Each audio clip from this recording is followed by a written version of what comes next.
काय बर.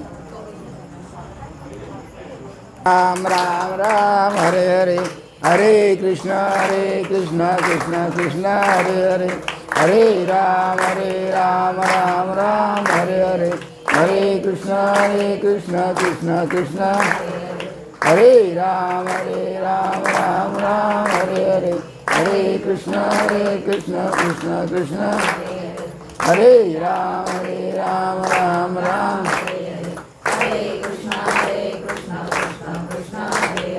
हरे राम राम राम हरे हरे, हरे कृष्ण कुंडलिक वरदे हरे विठ्ठल श्री ज्ञानदेव तुकाराम पंढरीनाथ महाराज की, माऊली ज्ञानेश्वर महाराज की जय, राष्ट्रसंत सद्गुरु श्रीपाद बाबा की जय, सच्चिदानंद रामदास बाबा की जय, सब संतन की जय. पहा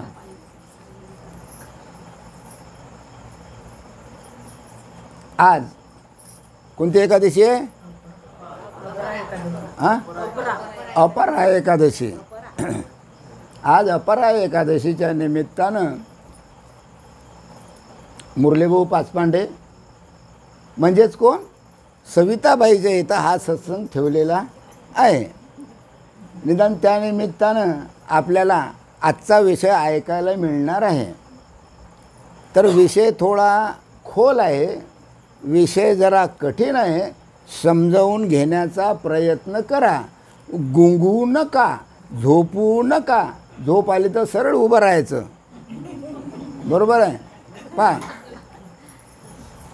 आजचा विषय असा आहे, सबोध मुमुक्षू म्हणजेच साधक. तुम्ही कोण आहे? सर्व साधक आहे. म्हणजे तुमच्यामध्ये मुमुक्षूपणा होता म्हणून तुम्हाला नाम मिळालं आणि तुम्ही साधक झाले, हा त्याचा अर्थ, बरोबर आहे. हे पुस्तक बलभीम महाराजाचं. बलभीम महाराजांनी आपल्या शिष्या भागीरथीबाई, प्रेमाचं नाव आहे ठकूबाई, नाही काय, तर त्यांना हे सर्व प्रश्न विचारलेले आहे आणि त्याचं उत्तर बलभीम महाराजांना दिलेलं आहे. बलभीम म्हणजे कोण? बलभीम महाराज कोण? आपल्या मालिकेमध्ये असलेले ओम हंस ब्रह्मा अत्री दत्तात्रय नारायण लक्ष्मण बलभीम, मग सखायानंद शांतामाई बंडोबा केरोबा श्रीपा. म्हणजे बलभीम महाराजानं जे सांगितलेलं आहे तेच आपल्याला श्रीपाद बाबानं सांगितलेलं आहे, बरोबर आहे. आणि तिच्यातलेच काही शब्द आमच्या मुखातून निघालेले आहे आणि तुम्ही ते ऐकलेले आहे, बरोबर आहे. तर या ठिकाणी आपल्याला प्रश्न आणि उत्तरामध्ये आपल्याला हे समजून घ्यायचं आहे. सद्गुरूंनी सांगितलेली साधने, बरोबर आहे, साधने करून सत्शिष्य बनतो. म्हणजे सद्गुरूनं जे जे साधन सांगितलं ते ऐकल्यानंतर तो सतशिष्य बनतो, म्हणजे चांगला शिष्य बनतो. अशा रीतीने तयार झाल्यानंतर तो पुढे काय करतो हा प्रश्न ठकूताईने विचारलेला आहे बलभीम बाबाला. मग बाबानं उत्तर दिलं, तो सद्गुरूची प्रेमलक्षणा भक्ती करतो. सद्गुरूची भक्ती करतो, पण त्या भक्तीमध्ये प्रेमलक्षणा असते, त्या भक्तीमध्ये प्रेम असते. मग ठकूबाईनं पुन्हा प्रश्न केला की महाराज, प्रेमलक्षणा भक्ती एकदम करता येते काय? महत्त्वाचा प्रश्न आहे. प्रेमलक्षणा भक्ती एकदम करता येते काय? किंवा त्याकरता कोणती साधने वापरायची असतात, कोणती साधनं करायची असतात? बलभीम बाबा म्हणतात, होय, त्याकरिता साधन म्हटले म्हणजे नवविधा भक्ती. आता नवविधा भक्तीचं वर्णन तर प्रत्येक कीर्तनकार करतो, प्रवचनकार करतो, सर्व भागवतकार करतो, सर्व करतो. परंतु त्या नवविधा भक्तीमध्ये आणि बाबांनी सांगितलेल्या नवविधा भक्तीमध्ये फार फरक आहे, जमीन आसमानचा फरक आहे. त्या नवविधा भक्तीमध्ये मतलब येतो, या नवविधा भक्तीमध्ये निस्वार्थपणा येतो, हे लक्षात घ्या. नवविधा भक्ती सर्व संत सांगतात, बरोबर आहे, पण तिच्यामध्ये फरक आहे. हां, ती कशी करायची? आता श्रवण म्हणजे सद्गुरूचे द्वारे पंचविषयाची कामना सोडून पळून राहायचे. पहिल्या श्रवण म्हणजे कानानं ऐकणं. नवविधा भक्तीमध्ये, नऊ भक्तीमध्ये पहिली भक्ती आहे श्रवण करणे, म्हणजे कानानं ऐकणे. झापड्या बंद असतील ती गोष्ट अलग, बरोबर आहे, पण झापड्या जर असले, कान जर चांगले असले तर श्रवण करायचं. कसं श्रवण करायचं? म्हणजे सद्गुरूचे द्वारी पंचविषयाची कामना सोडून, सद्गुरूजवळ पंचविषयाची कामना, शब्द, स्पर्श, रस, रूप, गंध, जे काही इच्छा वगैरे असते हे सोडून पळून राहायचे. सद्गुरूचरणी पळून राहायचं आणि ते जे सांगतील ते ऐकायचं. आणि रात्रंदिवस त्यांच्या मुखातून निघत असलेल्या आत्मचर्चेचे श्रवण करायचे. आणि त्यांच्या मुखातून निघालेली जी आत्मचर्चा आहे, नाही काय, त्याचं काय करायचं? श्रवण करायचं, ऐकायचं. आता इथं सद्गुरूच्या मुखातून निघालेले शब्द म्हणजेच आत्मचर्चा, बाकी काही नाही. बाकी कोणत्याच प्रकारच्या वेदांताचा विषय या ठिकाणी नाही, फक्त आत्मचर्चा.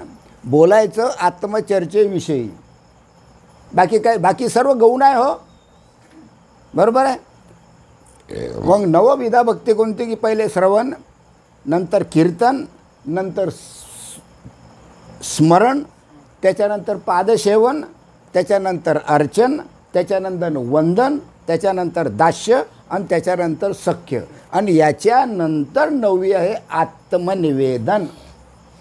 अशा प्रकारच्या ह्या नवविधा भक्ती आहे. नवविधा भक्ती असले, नवविधा भक्ती जर करत गेले तरच तुम्हाला आत्मस्वरूपापर्यंत पोचता येईल. पण आमचं भाग्य असं आहे की आम्ही काहीही न करता आयत उईत आत्मस्वरूपापर्यंत पोचलो. पण तरी लक्षात ठेवण्यासारखी गोष्ट आहे, म्हणून आपल्याला वाचणं आवश्यक आहे. निदान याच्यातलं काहीतरी थोडं घेतलं तरी भक्कम झालं. याप्रमाणे भक्तीचे 9 प्रकार आहे, ते सर्व संतांना मान्य आहे. मग अशा स्थितीत सर्व मान्य असलेल्या 9 भक्त्या ह्या तरी प्रत्येकाला माहीत असल्या पाहिजे. कोण 6 भक्त्या सांगितलेल्या आहे, कोण 9 सांगितलेलं आहे. आमच्या श्रीकृष्णानं उद्धवानं 91 भक्त्या सांगितलेल्या आहे, पण त्या भक्तीची आवश्यकता नाही. किती भक्त्या आहेत? 9. तर तिच्यामधली पहिली भक्ती आहे श्रवण. श्रवण करणं म्हणजे ऐकणं. श्रवण करणं म्हणजे काय? बलबीम बाबानं उत्तर दिलं की प्रथम वेदांत शास्त्राचे गुरुमुखद्वारा श्रवण करावे. महत्त्वाची गोष्ट आहे. जिथं तिथं गुरुचं मुख येते, जिथं तिथं गुरुचं बोलणं येते, जिथं तिथं गुरुचं थोबाळ येते. तुम्हाला समजण्याकरता म्हणजे प्रत्येक गोष्ट गुरुमुखातून निघायला पाहिजे, ते तुमच्या कानावर पडायला पाहिजे. त्याला म्हणतात श्रवण. आणि ते श्रवण वेदांत शास्त्राचं पाहिजे. वेदांत शास्त्राचे गुरुमुखद्वारा श्रवण करावे. म्हणजे पिंड काय, माया काय, जीव काय, शिव काय, ब्रह्मांड काय, ईश्वर काय, ब्रह्म काय याचे ज्ञान होते गुरुमुखानं, बरोबर आहे. आणि पुढे आत्मा आणि ब्रह्म या दोघांच्या ऐक्यत्वाचा निश्चय उत्पन्न करविणारे जी 6 प्रकारचे लिंगे आहेत, अर्थात गूढ अर्थ समजणारी लक्षणे, 6 प्रकारचे लिंग आहेत. कशाकरता? ते जे गूढ आहे तिच्यामध्ये हे समजण्याकरता. सर्व वेदांत वाक्याचे तात्पर्य समजून ब्रह्मस्वरूपासंबंधी निश्चय होतो. याला काय म्हणतात? श्रवण म्हणतात. पुन्हा ठकोबाईचा प्रश्न, आपण 6 प्रकारची लिंगे सांगितली, बरोबर आहे. मग तिची लक्षणं काय? 6 प्रकारची लिंग आहेत, त्याची लक्षणं काय? तर बलभीम महाराजाचं उत्तर आहे की पहिले उपक्रम म्हणजे सुरुवात. आता हे मध्ये पहा, श्रवणाचं पहिलं आहे बरं, हे पहिले आहे उपक्रम, दुसरा आहे उपसंहार, तिसरं आहे अभ्यास, तिसरं आहे फळ, त्याच्यानंतर आहे अर्थवाद, त्याच्यानंतर आहे उपपत्ती. हे 6 षटलिंग आहेत. काय आहे हे बा, उपक्रम, उपसंहार, अभ्यास, अपूर्वता, फल, अर्थवाद आणि उपपत्ती. हे 6 षडलिंग आहेत. 6 आहेत म्हणून याला षडलिंग म्हटलेलं आहे. मग ठकूबाईनं पुन्हा प्रश्न केला, बाबा उपक्रम आणि उपसंहार कशाला म्हणतात? आता षडलिंग आहे तर तिच्यामधले 2 प्रश्नाचं उत्तर आम्हाला सांगा. पहिले कोणते? उपक्रम आणि उपसंहार. तर प्रतिपाद्य विषय, प्रतिपाद्य अर्थ म्हणजेच जीव ब्रह्माचं ऐक्य. आपला प्रतिपाद्य विषय कोणता आहे? जीव ब्रह्माचं ऐक्य हा आपला प्रतिपाद्य विषय आहे. परमार्थाचं मुख्य प्रतिपाद्य विषय हा जीव आणि ब्रह्माचं ऐक्य आहे. ज्याच्या प्रकरणाच्या आरंभी म्हणजे सुरुवातीला प्रतिपादन करतात त्याला उपक्रम म्हणतात. म्हणजे सुरुवातीला वेदांताचं जीव व ब्रह्माचं ऐक्याचं वर्णन करतात त्याला म्हणतात उपक्रम. उपक्रम म्हणजे सुरुवात, बरोबर आहे. आणि शेवटी ते त्याचं प्रतिपादन करतात, म्हणजे तिच्यावर समजून सांगतात. म्हणजे जीव आणि ब्रह्म यांचे विचाराद्वारा ऐक्य करून दाखवतात. जीव आणि ब्रह्म, जीव काय आहे, ब्रह्म काय आहे याचं ऐक्य करून दाखवतात, बरोबर आहे. आणि त्याला म्हणतात उपसंहार. पहिले आहे उपक्रम, त्याच्यानंतर आहे उपसंहार. तर उपसंहार म्हणजे जीव आणि ब्रह्माचं ऐक्य करून दाखवणं, त्याला उपसंहार म्हणतात. जीवाचा जीवपणा जाणे उपसंहार. जीवाचा जीवपणा खलास होणं, जीवपणा न राहणं, ब्रह्मस्वरूप होणं म्हणजे उपसंहार थोडक्यात, बरोबर आहे. म्हणून थोडक्यात गुरुपद हे अद्वितीय आहे असे सांगणे हा उपक्रम, आणि हे सर्व जग गुरुरूप आहे हे सांगणं हा उपसंहार. ऐकून घ्या काय आहे. गुरुपद हे अद्वैतीय आहे म्हणजे गुरुशिवाय तुम्हाला तरणोपाय नाही. हे झालं उपक्रम. मग उपक्रम झाल्यानंतर सारं जगचं गुरुरूप आहे किंवा सारं जगचं ब्रह्मरूप आहे हे सांगणं म्हणजे उपसंहार, बरोबर आहे. तात्पर्य जेवढे जेवढे म्हणून दिसते, स्थूल असो का सूक्ष्म असो, जेवढे काही डोळ्यानं दिसते हे मन बुद्धी सहित आपणसुद्धा सर्व ब्रह्मस्वरूपच म्हणजे गुरुरूपच आहोत. जे जे डोळ्यानं दिसते सर्व गुरुरूप. जे जे डोळ्यानं दिसते हे सर्व गुरुरूप. कारण आपल्याला काय सांगितलेलं आहे, उपसंहारामध्ये सांगितलेलं आहे की ब्रह्म आणि जीव याचं ऐक्य झाल्यानंतर सारं जगचं गुरुरूप दिसते.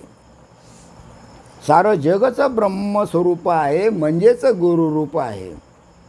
हा झाला उपक्रम आणि उपसंहार, बरोबर आहे. बरं, मग आता उपक्रम आणि उपसंहार झाला. आता याचा पुढचा आहे अभ्यास. अभ्यास कसा करायचा? अभ्यास म्हणजे काय तर वस्तुरूप होण्याकरता म्हणजे ब्रह्मस्वरूप होण्याकरता मी आत्मा आहे, मी ब्रह्म आहे हे होण्याकरता म्हणजे वस्तुरूप होण्याकरता तूच ब्रह्मस्वरूप आहे असा बोध साधक बाधक युक्तीसहित म्हणजे भेदबाधक आणि अभेदबाधक अशा युक्तीसहित म्हणजे भेदही दाखवायचा अभेदही दाखवायचा, अलग अलगही दाखवायचं आणि सर्व मिळून ब्रह्म एकच आहे हेही दाखवायचं. त्याला म्हणतात भेदबाधक आणि अभेद बाधक. बरोबर आहे. युक्तियुक्तीने सांगायचं. म्हणजे सद्गुरू आपल्या शिष्याचं वारंवार हे सांगतात. हे पहा, आता याच्यावर उदाहरण एक. कोणतं उदाहरण आहे? एक आहे जलाशय, जलाकाश. दुसरा आहे मेघाकाश. जलाकाश म्हणजे मोठा पाण्याचा लहान समुद्र, त्याला जलाकाश म्हणतात. आणि मेघाकाश, मेघाकाश म्हणजे ढग. हे बा, जलाकाश म्हटलं तरी तिच्यात काय आहे? पाणीच आहे. मेघाकाश म्हटलं तरीसुद्धा दोन्हीमध्ये भेद निर्माण झाला आहे. दोन्हीमध्ये पाणीच. पण जलाकाश आणि मेघाकाश हे उपाधियुक्त असल्यानं बाधक आहे. उपाधी आहे. अरे मेघाकाश हे उपाधी आहे. जलाकाश हे सुद्धा उपाधी आहे. कशाची उपाधी आहे? पाण्याची. जलाकाशमध्ये सुद्धा पाणी आहे आणि मेघाकाशमध्ये सुद्धा पाणी आहे. झाले भेद. याच्यामध्ये भेद झाला. पण अभेद जर पाहिलं तर जलाकाश आणि मेघाकाश दोन्हीमध्ये पाणी आहे. हा झाला अभेद. कारण ते मेघाकाश हे उपाधियुक्त, याला उपाधी लागली. पाण्याला उपाधी लागली. पाण्याला उपाधी लागली म्हणून जलाकाश झालं आणि मेघाकाश झालं. आहे एक पण झाले दोन. झालं. व घटाकाश आणि महाकाश. दुसरं उदाहरण दिलं. घटाकाश. घट म्हणजे घागर. घट म्हणजे घागर आणि मठ म्हणजे हे घर. असं काय समजण्याकरता काय आहे? घटाकाश म्हणजे घागरीमध्ये आकाश आहे. बरोबर आहे. हे रिकामे घागर आहे. इथं याच्यात काय आहे? आकाश आहे की नाही? कोणती वस्तू नाही की तिच्यात आकाश नाही. अरे तुमच्या आत बाहेर इकडे तिकडे जेवढं पाहसान तुम्ही ब्रह्मांडात, जिकडे पाहसान तिकडे आकाश आहेच. वस्तू घडलेली असली तरी आकाश आहे ना, वस्तू घडलेली नसली तरी आकाश आहे. आता दुसरं उदाहरण कोणतं? घटाकाश. घटाकाश म्हणजे घट म्हणजे मळकं. त्या मळक्यामध्ये आकाश आहे. महाकाश आणि दुसरा आहे महाकाश. महाकाश म्हणजे हे वरचं आकाश जे आपल्या डोळ्याने दिसते ते. हे एकच असून अभेद साधक आहे. म्हणजे घटाकाश आणि महाकाश हे अभेद आहे. याच्यामध्ये भेद नाही. म्हणजे महदाकाशामध्ये किंवा महाकाशामध्ये जे घटात आहे तेच महदाकाशात आहे.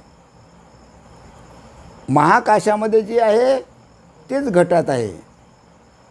फक्त उपाध्या अलग अलग लागल्या की हे मळकं आहे, त्याला आकार आहे, ते लहान आहे आणि महाकाश मोठा आहे. हाच फरक आहे. पण हिच्यामध्ये काय आहे? अभेद आहे. लक्षात घ्या. अभेद. पहिलं उदाहरण कोणतं सांगितलं? पहिलं उदाहरण जलाकाश आणि मेघाकाश. इकडे लक्ष द्या. जलाकाश आणि मेघाकाश हिच्यामध्ये भेद आहे. तो भेद नाहीसा करण्याकरता पाणी दाखवलं. म्हणजे पाण्याची उपाधी कोणती? जलाकाश आणि पण हिच्यामध्ये घटाकाश आणि महाकाश हिच्यामध्ये भेद दाखवायचं कामच नाही. कारण ते महाकाश आहे. हे महाकाश सर्व घागरीमध्ये जसंच्या तसंच आहे. हिच्यामध्ये फरक नाही. जी या घागरीत त्या घागरीत त्या घागरीत त्या घागरीत सर्व घागरीमध्ये समान रूपानं जेवढी जागा असेल तेवढ्यामध्ये ते महाकाश आहे. आता जलाकाशाचे जागी समजण्याकरता बरं जलाकाशाच्या जागी ईश्वर असं धरायचं. जलाकाश सांगितलं ना, जलाकाश म्हणजे मोठं समुद्र, त्याच्या ठिकाणी ईश्वर धरायचा आपण. ही मायोपाधी, ऐकून घ्या, ही मायोपाधी, माया कशाच्या ठिकाणी? जलाकाशाच्या ठिकाणी. जो मोठा समुद्र आहे, जलाकाश मोठं जलाचं तळं आहे समुद्रासारखं, त्याला जलाकाश म्हणतात. मग त्या जलाकाशाच्या जागी ईश्वर ही मायोपाधी आहे, ईश्वराची उपाधी आहे. हां, तुम्हाला समजण्याकरता उदाहरण आहे. आणि मेघाकाशाच्या ठिकाणी जीव आहे. ढग किती असतात? पुष्कळ असतात, आहे का नाही? त्याच्या ठिकाणी जीव. बरोबर आहे.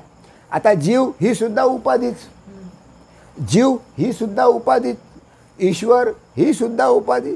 ईश्वर ही उपाधी लागली, ईश्वराला काय उपाधी आहे, जीवाला काय उपाधी आहे. बरोबर आहे. आता दोन्ही उपाध्या बाधक आहे. दोनही उपाध्या म्हणजे ईश्वराची उपाधी आणि जीवाची उपाधी, दोन्ही उपाध्या बाधक असल्यामुळे त्या टाकून द्यायच्या, सोडून द्यायच्या. आणि फक्त ज्याला उपाधी नाही असं निरुपाधिक ब्रह्म फक्त पकडायचं. कारण ईश्वराला उपाधी आहे, जीवाला उपाधी आहे. आता ईश्वराला उपाधी मायेची, म्हणजे उपाधीच आहे ना ते. म्हणजे जे ब्रह्म आहे, ब्रह्माची जी उपाधी आहे, ही उपाधी ईश्वराची आहे. आणि आपल्याला सुद्धा उपाधी, जीवाला सुद्धा उपाधी आहेत. मग आता घटाकाशाचे जागी कुटस्थ, घटाकाश म्हणजे माहीत आहे ना, मळकं, त्याच्या ठिकाणी कुटस्थ म्हणजे आत्मा. कुटस्थ म्हणजे आत्मा. त्या घटाकाशाच्या जागी मळक्याच्या ठिकाणी आत्मा समजा. मग हे सर्व घटाकाश आहे, म्हणजे हे सर्व मळके आहे. बरोबर आहे. हां, आणि महदाकाशाच्या ठिकाणी ब्रह्म. घटाकाशाच्या ठिकाणी कुटस्थ म्हणजे आत्मा.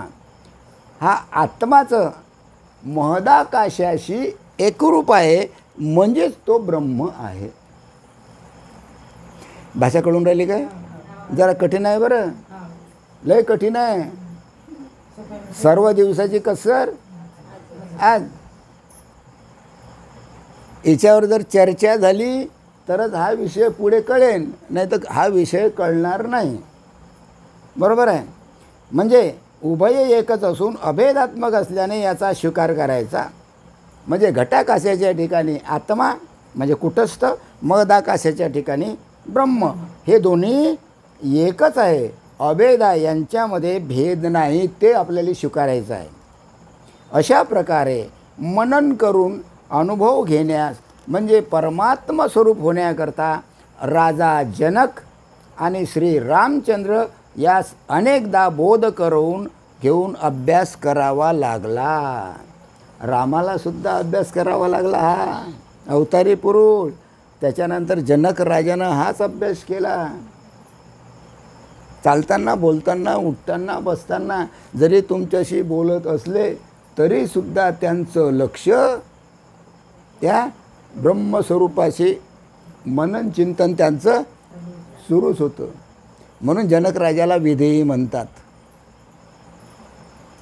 बरोबर आहे. आणि रामचंद्रसुद्धा त्याच स्थितीमध्ये होते. बरोबर आहे. बरं, हे झालं. याचा काय करायचं? तुम्हाला मनन चिंतनाद्वारे अभ्यास करायचा आहे. किती झालं? उपक्रम, उपसंहार आणि अभ्यास झाले 3. आता चौथं सांगतो. चौथा आहे अपूर्वता. बरोबर आहे. मग महाराज अपूर्वता म्हणजे काय? हे पहा, सद्गुरूचे स्वरूप घनदाट आणि स्वयंप्रकाशी आहे. सद्गुरूचे स्वरूप हे घनदाट आहे. घनदाट म्हणजे सर्व ब्रह्मांडात सद्गुरूचं स्वरूप ओतप्रोत भरलेलं आहे आणि ते स्वयंप्रकाशित आहे. त्याला प्रकाशाची आवश्यकता नाही. काय स्वयंप्रकाशित दिवा लावणे, आपण तर अंगारपेटी घेतो आणि दिवा लावतो, तेल टाकतो, वाट टाकतो, दिवा लावतो. हां, तसं सद्गुरूचं स्वरूप नाही.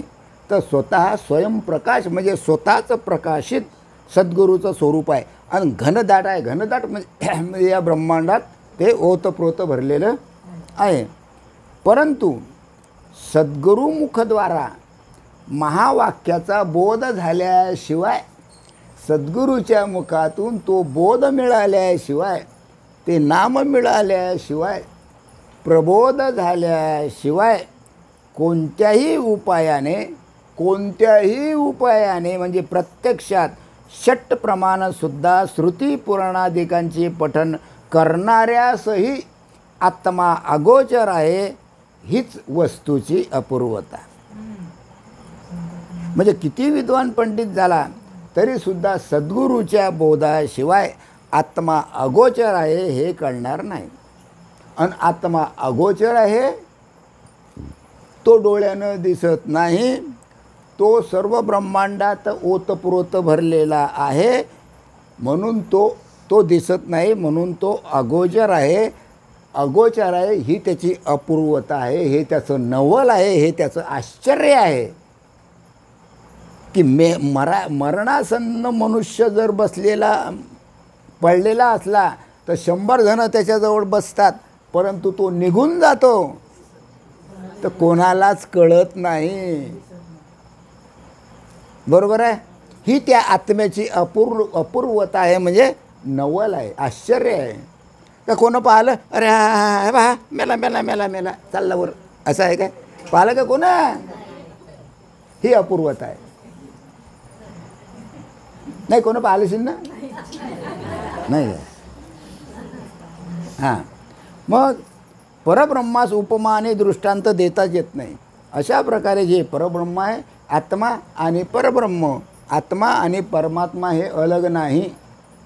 हां, मग त्याला कोणत्याच प्रकारचं दृष्टांत देता येत नाही, कोणत्याच प्रकारचं उदाहरण देता येत नाही, कोणत्याच प्रकारची त्यावर गोष्ट सांगता येत नाही की आत्मा असा आहे.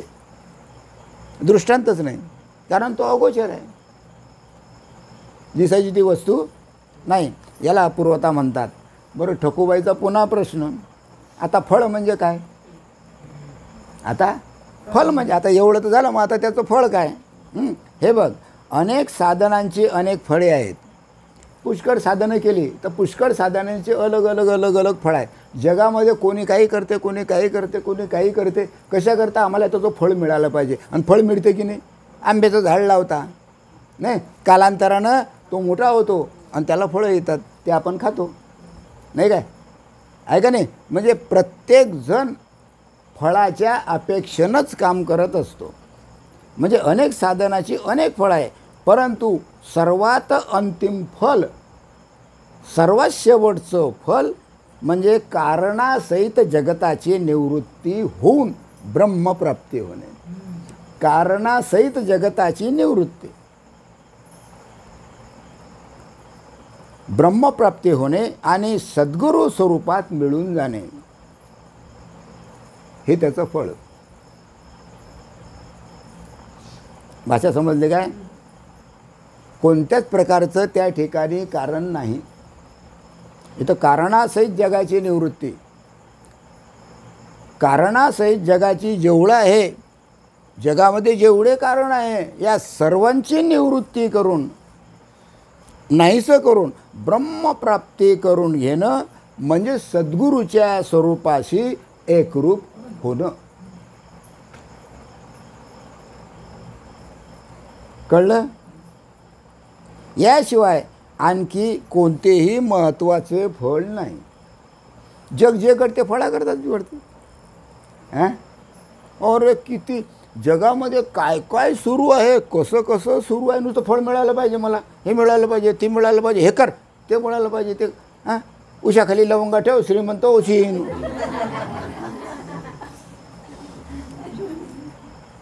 असं असं कर म्हणजे असं असं होईल. सर्व लोक कर्मकांडात घालून दिले आहे ना. साधू लोक आहे ना. कोणत्या साधू लोक आहे ना? हे मोठे मोठे जे दिसतात ना, हे लोक. मोठे मोठे आश्रम आहे, करोडोची इस्टेट आहे, बरोबर आहे, पैसा आहे, आणि आजूबाजूले सर्व लोक चांगले चांगले धरलेले आहे की नाही? हां, मग ते जर महाराज कधी आज मलकापुरात आले तर बंद तुमच्यासहित बंद तिथं जातील त्या महाराजाकडे. महाराज काय सांगतो, महाराजानं सांगलं की गेलेच पाहिजे. आणि महाराजानं तो असंच सांगलं, मग चला घेतलं पाणी की चालले ना महादेव वाटत. फळ मिळालं पाहिजे ना. काय आहे, सर्व कर्मकांडात लावून द्यायले लोक.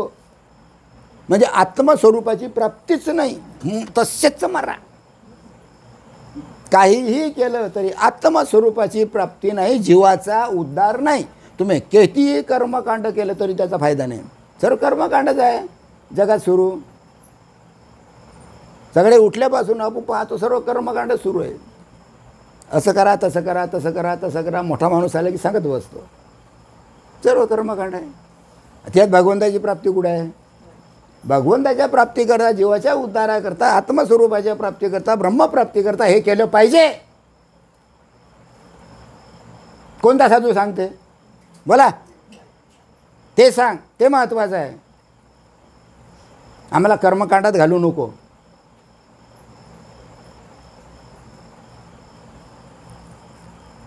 मग इथं ब्रह्मप्राप्ती होणं म्हणजे सद्गुरू स्वरूपात मिळणं हे सर्वात महत्त्वाचं आहे. याच्याशिवाय दुसरं मोठं फळ जगामध्ये कोणतंच नाही. त्याच्यानंतर किती झाले? हां, आता त्याच्यानंतर अथर्ववाद म्हणजे काय? अर्थवाद. अर्थ म्हणजे आता इथं अर्थवाद काय आहे?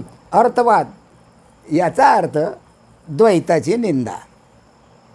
जिथं जिथं द्वैत सुरू आहे त्याची निंदा करणं आणि अद्वैताची स्तुती. द्वैताची निंदा आणि अद्वैताची स्तुती. आता द्वैत निंदा काय असे म्हणशील तर, द्वैत निंदा कशाला म्हणतात तर पंचभेदाचं निरसन. पंचभेदाचं निरसन म्हणजे द्वैत निंदा. ऐकू राहिलं काय? पंचभेद. किती भेद आहे? 5 भेद आहे. त्या 5 भेदाचं निराकरण म्हणजे द्वैत निंदा होय. हे पंचभेद म्हटले म्हणजे आता पंचभेद आहे. याच्यात पुन्हा तिच्यामध्ये अर्थवादामध्ये 5 भेद आले. कोणते कोणते पहा. पहिला भेद जीव ईश्वराचा, हा भेद आहे. जीव अलग, ईश्वर अलग, हा पहिला भेद. दुसरा जीव जीवाचा. जीवाचा, एक जीव दुसऱ्या जीवाचा. किती झाले? 2. त्याच्यानंतर जीव जळाचा. त्याच्यानंतर ईश्वर जळाचा. किती झाले? 4. आणि 5वा आहे जळाचा. असे 5 भेद आहे. पंचभेद याला म्हणतात. आणि हे पंचभेद अतिशय महत्त्वाचे आहे. हे समजून घेणं महत्त्वाचे आहे, पण अतिशय कठीण आहे. विचार करणं महत्त्वाचं आहे. याचं निरसन करणं महत्त्वाचं आहे. म्हणून बलभीम बाबा म्हणतात कोणाला? ठकूबाईला, तू आता हे बरोबर समजून घे. पंचभेदाचं निराकरण समजून घे. बरोबर आहे? कारण बराचसा परमार्थ या पंचभेदाच्या सूक्ष्म निरसनावरच अवलंबून आहे. ज्याचे गुरुमुखद्वारा या भेदाचे निराकरण झाले नाही, गुरुच्या मुखातून हे जे 5 भेद आहे या 5 भेदाचं निराकरण झालं नाही, त्या स्वप्नात सुद्धा अद्वैताची प्राप्ती प्राप्ती होणार नाही. खलास. मग 5 भेदाचं निरसन. जीव ईश्वराचा, जीव जीवाचा, जीव जळाचा, ईश्वर जळाचा आणि जळ जळाचा. अशा प्रकारे या 5 भेदाचं ज्या वेळेस गुरुमुखातून निरसन होईल त्यावेळेस त्याला अद्वैताची प्राप्ती होईल. हां, आपला विषय म्हणजे पंचभेद. या पंचभेदाचं आपल्याला काय करायचं आहे? निरसन करायचं आहे. बरोबर आहे. आता 5 भेदाचं निरसन जड जाऊन राहिला विषय आहे की विषय जड जाऊन राहिला ना. हां हां, पण महत्त्वाचं आहे, महत्त्वाचं आहे. आता पहिले जीव ईश्वराचा. हे बाय पंचभेद आहे की नाही, तर तिच्यामधला आपण पहिला घेऊ. जीव आणि ईश्वर याच्यातला भेद, हा भेद आहे. जीवाचा आणि ईश्वराचा काय आहे? भेद आहे. तर हा भेद आपल्याला नाहीसा करायचा आहे. तर त्याचं असं आहे की हा भेद आहे कल्पितच. जीवाचा आणि ईश्वराचा भेद हा कल्पित आहे. कल्पित आहे म्हणजे खरा नाही, तो मानलेला आहे, आमच्या डोक्यातून निघालेला आहे. आम्हाला तो विषय कळलेला नाही, आम्हाला त्याचा अनुभव आलेला नाही, म्हणून आम्ही जीवाचा आणि ईश्वरामध्ये भेद निर्माण करतो. म्हणून हा भेद कल्पित आहे. कल्पित म्हणजे मानलेला, खोटा नाहीच, दट्टू मट्टू. कोणाचा भेद? जीवाने ईश्वराचा. बरोबर आहे. कसा? पहा, जीव आणि ईश्वर याचा भेद. अविद्या आणि माया उपाधिकृत. जीव आणि ईश्वर म्हणजे अविद्या आणि माया उपाधिकृत झाल्याने झाला. म्हणजे अविद्या आणि माया याला उपाधी लागली. अविद्या आणि माया याला उपाधी लागले म्हणून हा भेद निर्माण झाला. जीवाची उपाधी अविद्या नाही काय, मायेची उपाधी, ब्रह्माची उपाधी माया, ईश्वर नाही काय, ईश्वराची उपाधी माया नाही काय, आणि त्याच्यामुळे हा भेद निर्माण झाला. उदाहरणार्थ आता याच्यावरून उदाहरण दिलेलं पहा, घटाकाश आणि मठाकाश. घटाकाश म्हणजे घडल्यामध्ये असलेलं आकाश, आणि मठाकाश म्हणजे हे घर आहे. घडलं कसं असते? लहान असते. आणि मठ कसा असतो? मठ म्हणजे घर, जरा एक मोठं घर, समजा हॉल केवढा असतो? मोठा असतो. हा भेद आहे कशामध्ये? घटाकाश आणि मठाकाशामध्ये. आता या भेदाचं निरसन करायचं आपल्याला. आता याचा भेद निरसन करून अभेद कसं साधायचं हे लक्षात घ्या. पहा, घागरीतील आकाश, रिकामी घागर आहे, त्यामध्ये आकाश आहे की नाही? आहे. आणि घरातलं आकाश, घरात म्हणजे मठ, घरातलं आकाश, या दोघांनी जसे महदाकाशावर लक्ष ठेवावे. लक्षात घ्या. घटामध्ये आकाश आहे, मठामध्ये आकाश आहे. या घटाकाशानं या मठाकाशानं लक्ष कोणावर ठेवायला पाहिजे? महदाकाशावर. कारण घट फुटला तरी महदाकाशात जाऊन भेटीन, एकरूप होईल. आणि मठ फुटला, पडला तरी महदाकाशाची एकरूप होईल. समजलं? पण उपाधी लागली घटाची आणि मठाची. वास्तविक आता घट आणि मठ काय आहे? महदाकाशच आहे. बरोबर आहे. हां, समजून घ्या. हां, तिच्यावर लक्ष ठेवायचं, घटावर लक्ष ठेवायचं नाही, मठावर बी लक्ष ठेवायचं नाही. लक्ष ठेवायचं महदाकाशावर. म्हणजे जीवानं आणि ईश्वरानं लक्ष कुठं ठेवायचं? त्या ब्रह्मस्वरूपावर. कळलं? त्याप्रमाणे जीवाची अविद्योपाधी टाकून, म्हणजे जीवाच्या ठिकाणी अविद्या आहे, जीवाच्या ठिकाणी अविद्या आहे. अविद्या म्हणजे अज्ञान. जीवानं आपली अविद्या टाकून द्यायची आणि ईश्वरानं आपली माया टाकून द्यायची.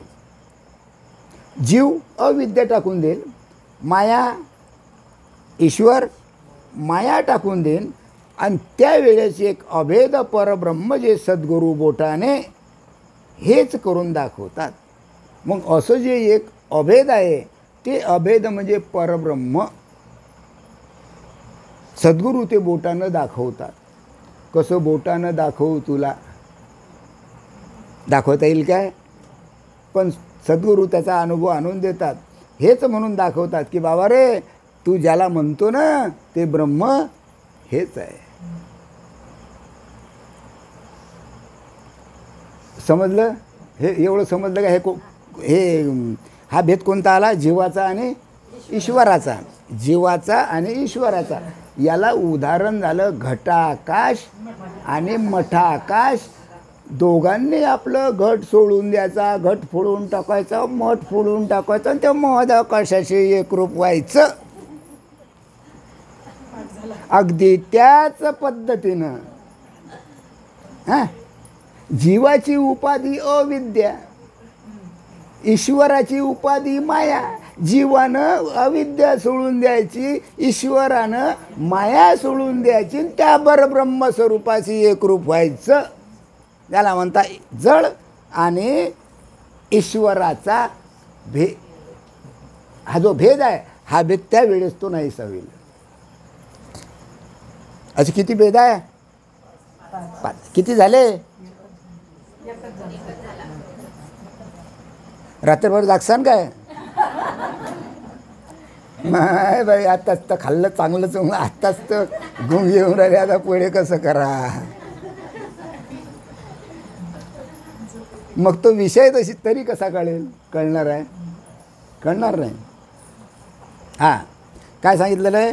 जीव आणि ईश्वर. याला उदाहरण दे सांगितलं ना. हे उदाहरण लक्षात ठेवायचं. रात्री झोपू नका. आज इथून घरी गेले आपल्याला काय सांगितलं? चालू ठेवायचं. म्हणजे तुम्हाला ते समजेल. कळलं? कळलं की नाही? हां,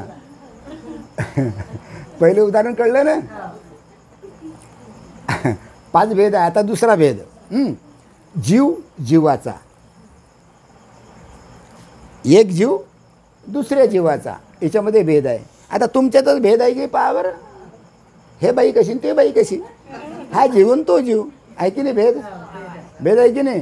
हां, मग जीव आणि जीवाचा याचा भेद. हा भेदसुद्धा कसा आहे? कल्पित आहे.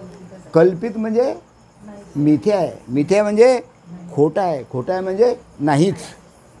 परमार्थाच्या दृष्टीनं हा भेद नाही. बरोबर आहे. पण आम्ही भेद करतो. जीवाचा भेद करतो. एक जीव दुसऱ्या जीवाचा काय करतो? भेद म्हणजे अलग अलग पकडल्या जाते ते. पहा, आता याले उदाहरण पुन्हा घागरीचंच दिलेलं आहे. आता कसं ते पहा. एका घागरीतील आकाशाने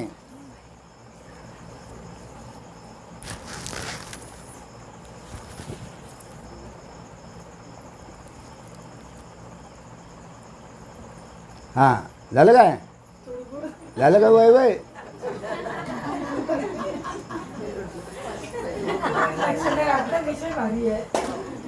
ते समजलं नाही की तर वयच होते.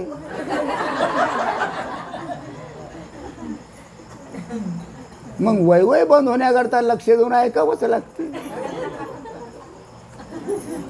हां, जीवाचा भेद पहा. हा भेद सुद्धा कसा आहे?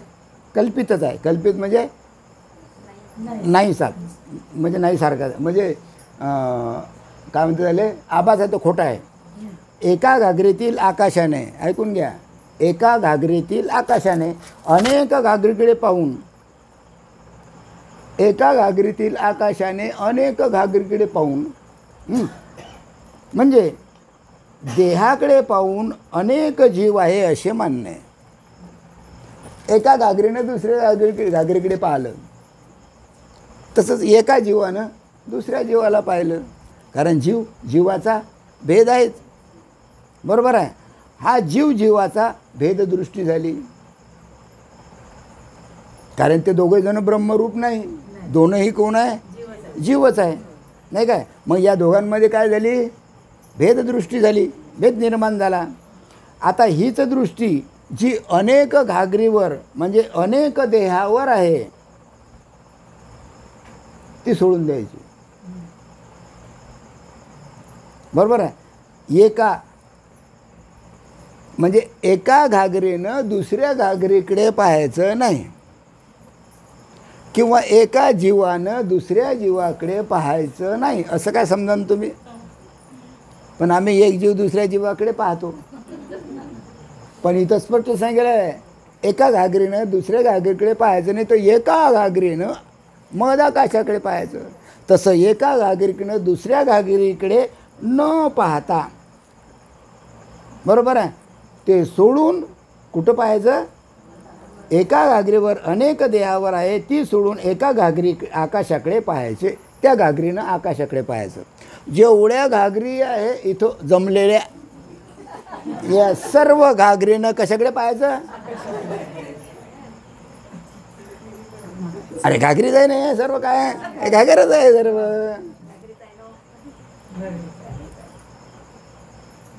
मग घागरीचं कर्तव्य काय, कारण तुम्ही आकाशाकडे पहा, इकडे घागर फुटो की तुटो की काही हो, दगडानं कोणी मारो त्याला घागरीला, कुठे जाईल ते, आकाशाकडे. मग तुम्हाला अभ्यास कशाचा करायचा आहे, आकाशाकडे पाहण्याचा. म्हणजे एका जीवानं दुसऱ्या जीवाकडे न पाहता त्यानं कुठं पाहायचं,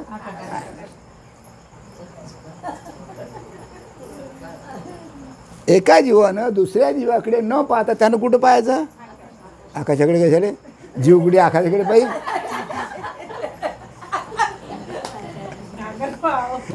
अरे घागर पाहिजे ना आकाश, मग जीव आकाश पाहिजे काय, जीव त्या ब्रह्मस्वरूपाकडे पाहिजे ना, परमात्म्याकडे पाहिजे ना.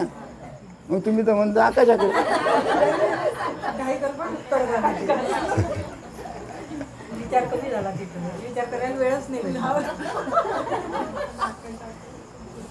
हां, तद्वत हां, जीवाने सद्गुरू दाखवित असलेल्या चैतन्याकडे दृष्टी लावायची.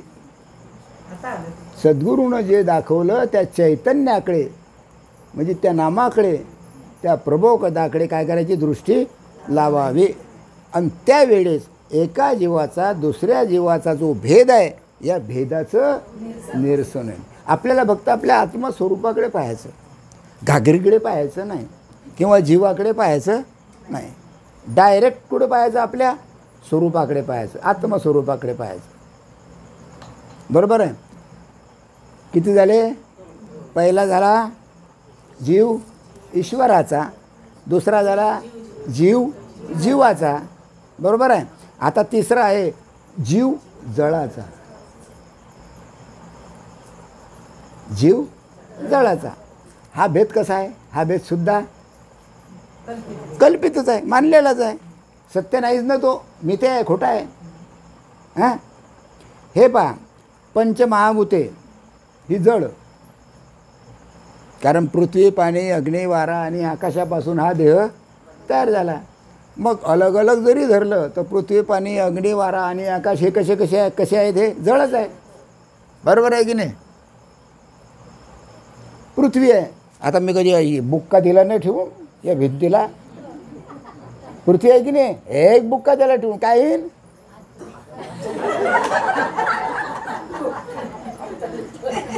अरे भिंतीला लागेल काय, कारण ते कसं आहे,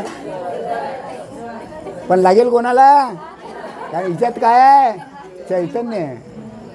चैतन्य म्हणून लागेल. मग हे जे पंचमहाभूत आहे, ही पंचमहाभूत जड आहे. पृथ्वी, पाणी, अग्नी, वारा आणि आकाश हे सर्व जड आहे. बरोबर आहे. त्याच्या सत्वगुणापासून अंतःकरण तयार झालं. काय? त्यांचं जे सत्वगुण आहे, हे सत्वगुण जमा झालं, त्याच्यापासून अंतःकरण निर्माण झालं. आणि अंतःकरण हे पंचमहाभूताची खाण. बरोबर आहे. सूर्याच्या कवडशाप्रमाणे, सूर्याचा कवडसा माहीत आहे, पत्र असले त्याला छिद्र असले की वर सूर्य आणि त्याचा कवडसा पडतो खाली, म्हणजे तिर्री पडते की नाही? हां. तर सूर्याच्या कवडसाप्रमाणे कुटस्थाचा आभास, कुटस्थाचा आभास, आभास म्हणजे वाटते. असतो सूर्य एकच, पण खाली त्या पत्र्याचे छिद्र असल्यामुळे अनेक आपल्याला प्रतिबिंब दिसतात. तर तो काय आहे? त्या कुटस्थाचा आभास आहे. बरोबर आहे. मग तो आभास आपल्या अंतःकरणावर आपल्याला भासतो.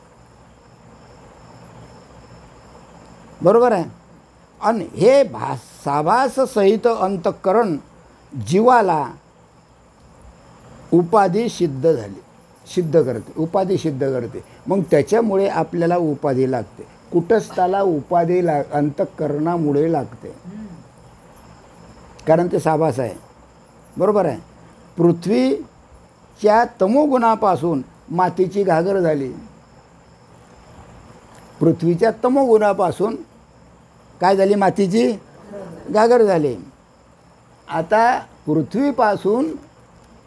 पृथ्वीतली माती आणली, घागर तयार केली. आता त्या घागरीत तुम्हाला तुमचं तोंड दिसेल काय? घागरीत दिसेल काय? दिसत असेल तर पहा. आणलो घागर, पाच तुडतं तोंड दिसते काय? नाही दिसत. म्हणून त्या ठिकाणी निराभासत्व आले. त्या ठिकाणी कोणत्याच प्रकारचा भास नाही. अंतःकरणाचे जागी जीवत्व आले. या अंतःकरणाच्या ठिकाणी जीवत्व आले. आणि घागरीला अंतःकरणच नाही. घागर आहे, तिला अंतःकरण नाही, परंतु ती निराभास नामरूप आहे. ती निराभास आहे, पण तिला नामरूप आहे. गळा आहे, खालचा मोठा घेरा आहे, आपण तिला आकार आहे म्हणून आपण तिला म्हणतो घागर.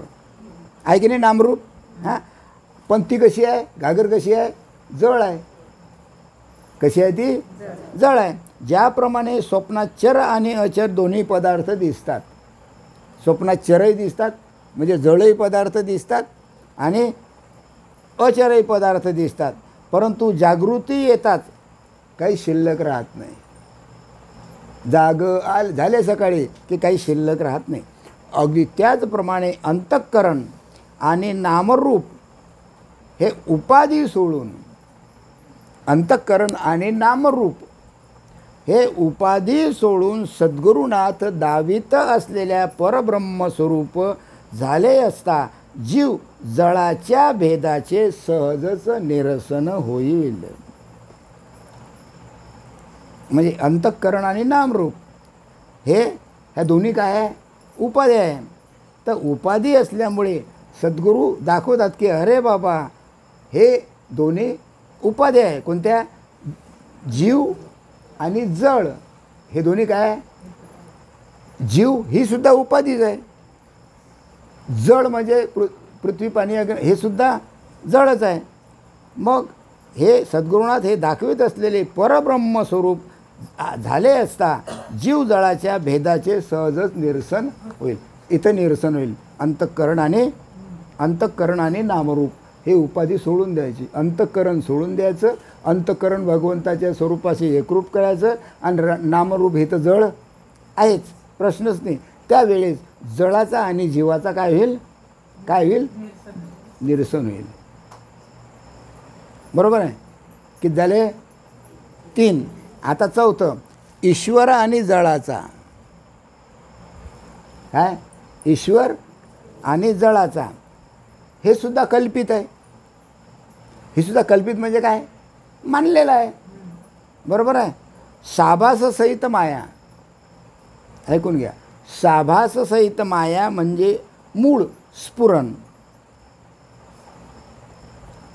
साभाससहित माया म्हणजे मूळ स्फुरण. छाया हे ईश्वराचे लक्षण. काय तिचं सुद्धा आभास आहे. माया म्हणजे काय? मूळ स्फुरण. ब्रह्माला मूळ स्फुरण झालं म्हणजे त्यातून काय निर्माण झाली? माया. बरोबर आहे. मग त्या माया म्हणजे एक प्रकारची त्या ईश्वराची काय ब्रह्माची काय झाली? ती छाया. छाया म्हणजे सावली. बरोबर आहे. हे ईश्वराचे लक्षण. मी तुम्हाला मागे सांगितलं होतं, ब्रह्म आपलं माया अधिक ईश्वर बरोबर ब्रह्म, सांगितलं होतं की नाही? हां हां. तसेच मायेचे कार्य जे नाम, मायेचं जे काम आहे, माया कशी आहे?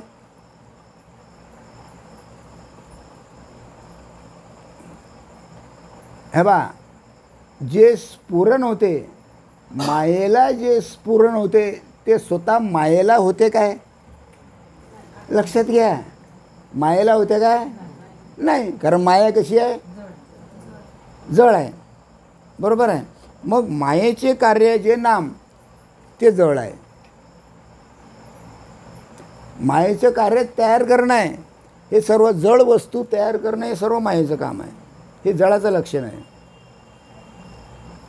तुमच्या डोळ्यानं जे जे जगामध्ये दिसते हे सर्व जळाचं लक्षण आहे.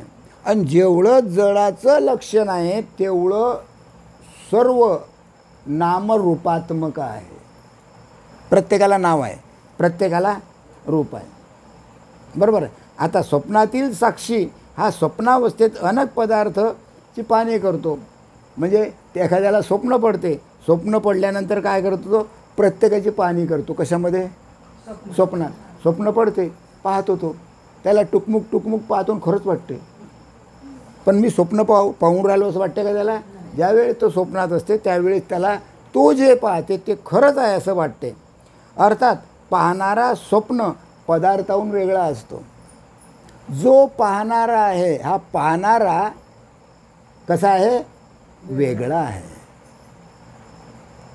पाहणारा हा वेगळा आहे. बरं, जागृती, स्वप्नी, सुसुप्ती या तीनही पाहणारा कसा आहे?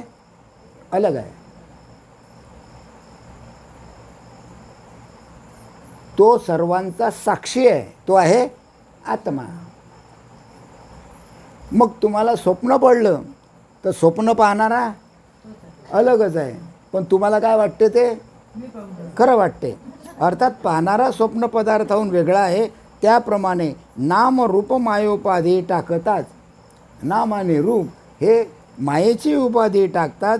जे शिल्लक राहते ते अद्वैत. उपाध्या टाकून द्यायच्या, जे शिल्लक राहते ते अद्वैत. अद्वैत. बरोबर आहे. तेथे रूप म्हणजे घड्याचा आकार, तोंड, रंग वगैरे. आता एक अद्वैतच कसे राहते असे म्हणशील तर पुन्हा उदाहरण दिलं. स्वप्नातला पाहणारा जागा झाल्यावर स्वप्न पदार्थ जाऊन जर एकटाच राहतो, स्वप्न पाहणारा तो जागा झाला, त्याला स्वप्न पडलं, तो जागा झाला. तर जागा झाल्यानंतर तो जास्त होतो का एकटाच असतो? एकटाच असतो. त्याप्रमाणे ईश्वर आणि जळ ही उपाधी, ईश्वर आणि जळ ही उपाधी सुटली म्हणजे तो एक ब्रह्मरूपच आहे. ईश्वराची उपाधी सोडायची, जळाची सुद्धा उपाधी सोडायची. ही उपाधी सुटली की तो ब्रह्मरूपच आहे. किती झाले? 4. आता एकच राहिलं 5वं. पहा आता 5वं. आता हे तर सर्वांना समजेल. जड जळाचा भेद. जड जळाचा भेद हे तर प्रत्येकाला समजेल. बरोबर आहे. आता काय सांगू? जड जळाचा भेद म्हणजे हा एक दगड आणि हा एक दगड, हाही जड आहे हाही जड आहे. आता याच्यामध्ये भेद आला की नाही? हां, जड जळाचा भेद. मग हा कसा आहे? कल्पित आहे. कल्पित म्हणजे हा सुद्धा मानलेला आहे. जड जळाचा भेद हा सुद्धा कल्पितच आहे. जड जळाचा भेद म्हणजे उदाहरणार्थ जड जळाचा भेद, दोन जड वस्तू घ्यायची, एक घ्यायची घागर, दुसरी याची राजन. एक घागर आणि दुसरा, आता घागरही जड राजनही जड आहे की नाही? याच्यामध्ये भेद. त्या राजनाला कोणी घागर म्हणेल काय? घागराला कोणी राजन म्हणेल काय? नाही ना. दोन्ही कसे आहेत? जड आहे. बरोबर आहे. ज्याप्रमाणे दोरावर सापाचा अथवा काठीचा भास होतो व तो यथार्थ रस्सी दिसताच राहत नाही. दोरावर सापाचा भास, दोर पडलेला आहे आणि आपल्याला भास होते की अरे बापा हा साप आहे. बरोबर आहे. पण आपल्याला त्याचं जाणीव होता साप त्या ठिकाणी राहत नाही. ते कारण असते काय? मुळात दोरीच असते. त्याप्रमाणे एका मातीकडे लक्ष दिले म्हणजे राजन आणि घागर दोन्ही नाहीत. हे बा, घागर आणि राजन. घागर जड, राजन जड. मग घागर होते मातीपासून, राजन होते मातीपासून. घागर फेकून द्यायची, राजन फेकून द्यायचा, फक्त माती घ्यायची. किती वस्तू तयार करा तुम्ही, किती वस्तू तयार करा. म्हणजे कशा आपल्याला पाहायचं कशाकडे आहे? फक्त मातीकडे आपल्याला पाहायचं आहे. घागरीकडे पाहायचं नाही, राजनाकडे पाहायचं नाही, माठाकडे पाहायचं नाही. फक्त कशाकडे पाहायचं? फक्त कशाकडे पाहायचं? मातीकडे. बरोबर आहे. अगदी अशाच प्रकारे नामरूपासहित जड आणि जळाचा भेद ज्यावेळी सद्गुरू शिष्यास ब्रह्मरूप करतात त्यावेळी आपोआपच तो जळाचा भेद आहे हा काय होऊन जातो? निरसन होऊन जाते. आणि म्हणून सर्व चराचर वस्तूचं अधिष्ठान एक ब्रह्म आहे. एवढे मोठे भेद झाले, 5 भेद झाले. किती भेद? या सर्वांच्या मुळाशी एक ब्रह्मच आहे, परब्रह्मच आहे.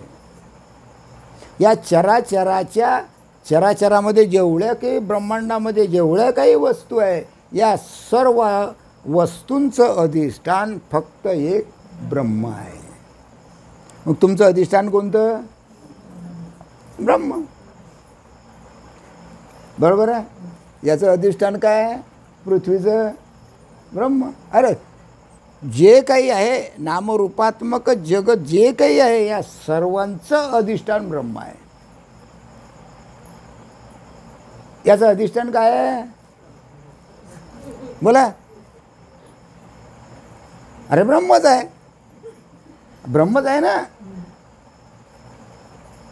चर असो का अचर असो, जळ असो का चेतन असो, सर्वांचं मूळ ब्रह्मच आहे. हे लक्षात घ्या. सर्व चराचर वस्तूचे अधिष्ठान एक ब्रह्म आहे. एक परब्रह्म जाणले गेल्यास अत्यंत कठीण विषय सुद्धा सोपा होऊन जातो.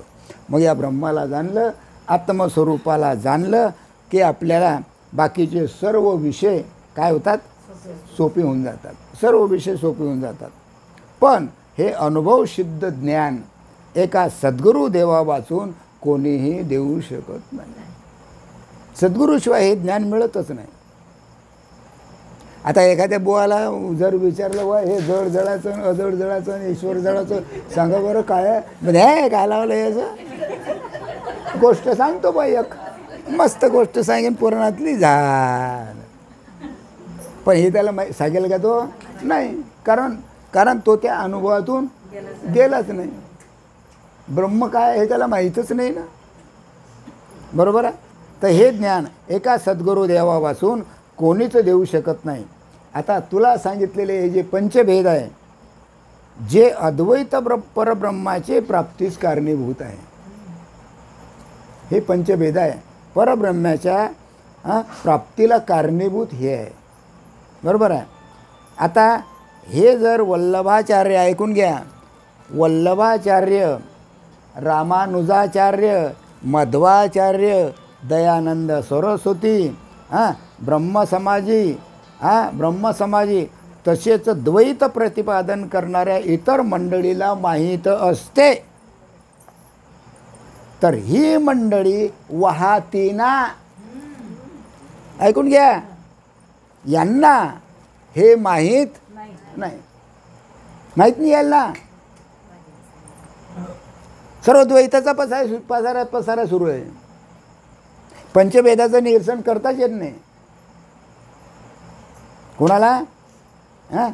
पहा ना केवढे मोठे होऊन गेले वेदांत ज्ञानी, रामानुजाचार्य, मध्वाचार्य, दयानंद सरस्वती, पापा ब्रह्मसमाजी. पण यांनी यावर चर्चा केली काय? नाही, कारण त्यांचा त्याच्यावर विश्वासच नव्हता. आणि ही मंडळी वाहलीच नसती. मग त्याच्या बरोबर किंवा त्यांच्या संगतीत असणारे अनेक समाजी लोक हे वाहले की कसे झाले? बोलत जा. कारण त्यांच्यामध्ये असलेलं द्वैत गेलंच नाही. तशीच द्वैत प्रतिपादन करणाऱ्या इतर मंडळीत माहीत असते, तर ही मंडळी वाहतीच ना. बरोबर आहे.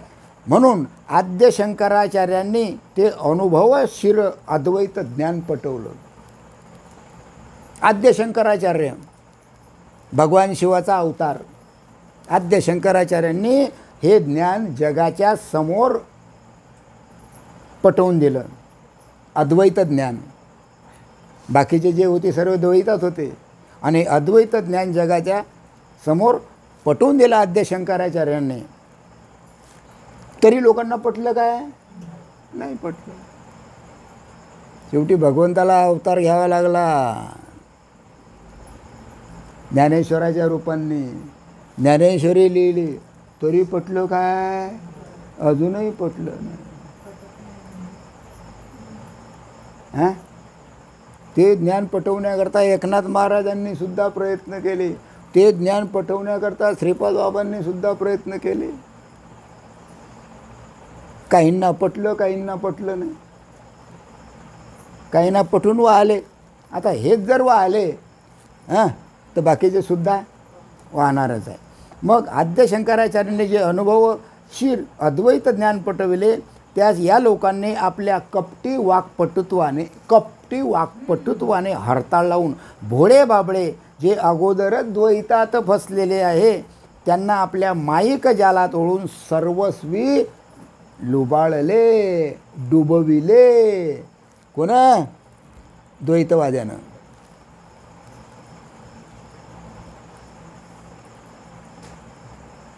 कळून राहिलं? आणि म्हणून हे लोप पावलं.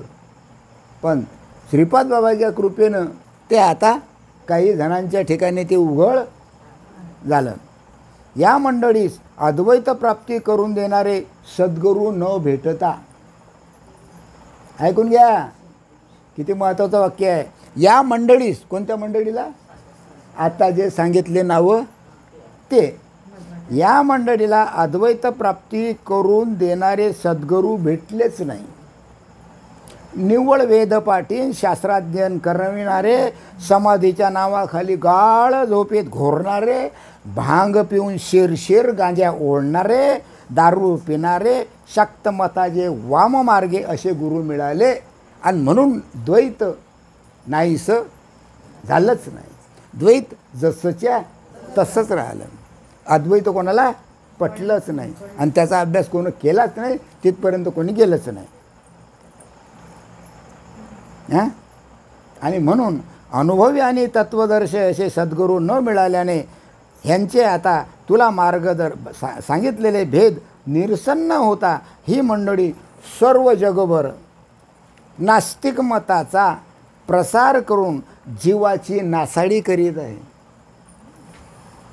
किती जीवाची नासाडी चालू आहे जगात पहा. बंद मलकावर म्हटलं तरी चालेल. किती जीवाची नासाडी सुरू आहे का? परब्रह्माचं स्वरूपाची ओळख आहे का? आत्मस्वरूपाची ओळख आहे का? मग काय आहे ते? जीवाची नासाडीच आहे ना, कारण द्वैत गेलंच नाही ना.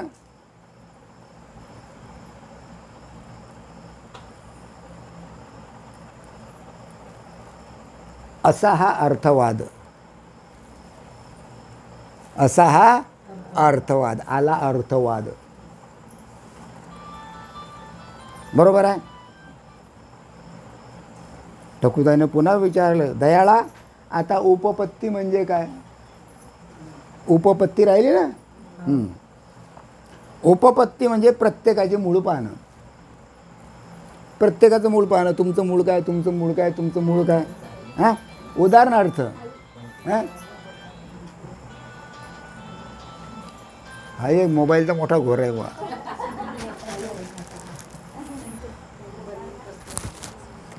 हां, उपपत्ती. सर का पुढे, सर का जरा घ्या बहिणीची जागा, सर का. बहिणीला मला तिथंच बसा, त्या दरवाजावर बस द्या. हां हां, झालं काय? उपपत्ती म्हणजे प्रत्येकाचं मूळ पाहणं. प्रत्येकाचं काय पाहणं? मूळ पाहणं. आता मूळ कसं पाहायचं हे तुम्हाला सांगतो. अलंकारातील सुवर्ण, जेवढे काही अलंकार आहे तुमच्या अंगावर सोन्याचे, नाही काय, अंगठी आहे, गहूपोत आहे, एकदाणी आहे, मंगळसूत्र आहे, अमुक आहे, टमुक आहे, मोरणी आहे, कानातलं काय म्हणता ते आहे. हां, हे सर्व दागिने जरी अलग अलग असले तरी हिच्यामध्ये असलेलं एकच तत्व, एकच मूळ काय आहे? सोनं. मग आपल्याला काय पाहायचं? मूळ पाहायचं, सोनं पाहायचं. दागिन्याची आपल्याला काही घेणं नाही. बरोबर आहे. अलंकारातील सुवर्ण मृत्तिकेच्या भांड्यातील माती. बरोबर आहे. म्हणजे मातीचं जे भांडं आहे, मातीच्या भांड्याकडे न पाहता आपल्याला कशाकडे पाहायचं? फक्त मातीकडे पाहायचं. वस्त्राच्या ठिकाणी हे पहा किती वस्त्र आहे, अलग अलग अलग अलग अलग अलग. मग वस्त्राच्या ठिकाणी आपल्याला काय पाहायचं? कापूस. म्हणजे या वस्त्र जेवढे काही कपडे आहे, माणसाचे म्हणा का बायाचे म्हणा, जेवढे कपडे आहे सर्व कपड्याचं मूळ काय आहे? कापूस आहे. रंगीबेरंगी जरी दिसत असतील तरी सुद्धा झाले कशापासून? कापसापासून. बसा तरीच बसा, तरीच बसा, तरीच बसा, तरीच बसा, बसा बसा. हां हां हां हां हां, समजलं? मग आपल्याला काय पाहायचं? प्रश्न आहे उपपत्ती कशाला म्हणतात? उपपत्ती याचा अर्थ फक्त मूळ पाहायचं. दागिने पाहायचं नाही, त्यातलं सोनं पाहायचं. कपडे पाहायचं नाही, तिच्यातलं काय पाहायचं? कापूस पाहायचा. त्याच्यानंतर राजन फाजन पाहायचं नाही, त्यातलं काय पाहायचं? माती पाहायची. बरोबर आहे. त्याप्रमाणे सर्वांचं जे मूळ आहे ते एक अद्वितीय ब्रह्म आहे. प्रत्येकाच्या आतमध्ये ते ब्रह्म ओतप्रोत भरलेलं आहे. तिकडे आपल्याला पाहायचं, देहाकडे पाहायचं नाही, शरीराकडे पाहायचं नाही. त्याप्रमाणे सर्वांचे मूळ एक अद्वितीय ब्रह्म अर्थात गुरुरूप होय. आणि तेच गुरुरूप आहे, तेच गुरुचं रूप आहे. तुमच्या आतमध्ये असलेलं ब्रह्म, तुमच्या आतमध्ये असलेलं ब्रह्म तेच गुरुरूप आहे. बरोबर आहे. अद्वितीय परब्रह्माची जाणीव सद्गुरूकडून प्राप्त झाल्यावर नंतर श्रवणही अनादी वस्तूसंबंधी करावयाचे. मग परब्रह्माची प्राप्ती सद्गुरूकडून झाली. बरोबर आहे. मग ऐकायचं काय? फक्त त्या वस्तूसंबंधीचं ऐकायचं, परमात्म्यासंबंधीच ऐकायचं, आत्मतत्वासंबंधीचं ऐकायचं आणि त्याच्या जाणीवेचे मननही करायचं. बरोबर आहे. म्हणजे श्रवण मनन योग्य प्रकारे झाल्यास तुम्हाला साक्षात्कार होईल. इथं साक्षात्काराची काही आवश्यकता नाही, कारण मुळातच ते सर्व झालेलं आहे. बरोबर आहे. साक्षात्कार श्रुती षडलिंगासह ज्यास असेल त्यांनीच कीर्तन करायचे का, म्हणजे हा विषय ज्याला कळला असेल त्यानं कीर्तन करायचं काय. घ्या आला प्रश्न कीर्तनाचा. पण अजून बी एखादा मोठा बुवा येऊ द्या, आम्ही बंदेच्या बंदे साधक त्या कीर्तनकाराकडे जातो ऐकायले. खोटं नाही, खरं आहे, खरं आहे. नाही म्हणा तुम्ही, मी सांगतो जात गेले की नाही, जाता की नाही.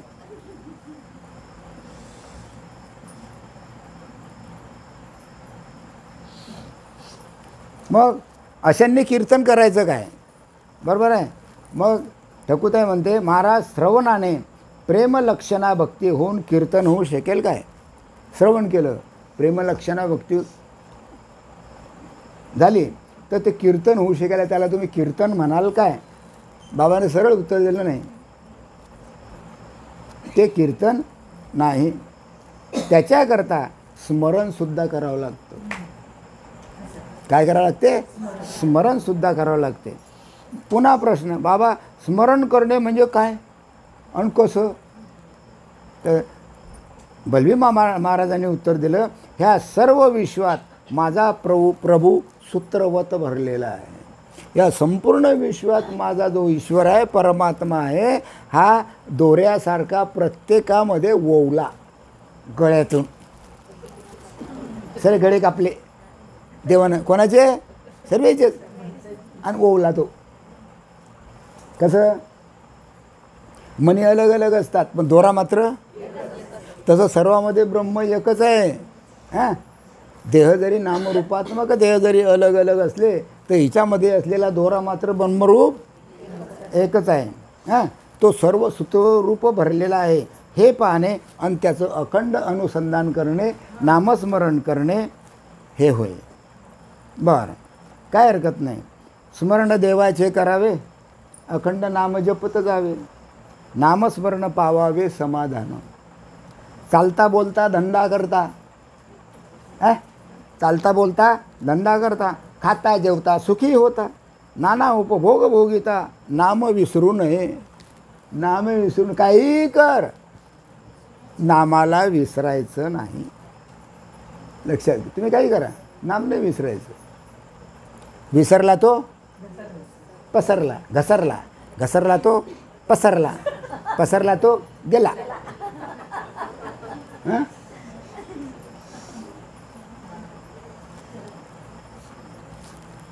झोप आले काय तिकडे, ऐकू येते काय.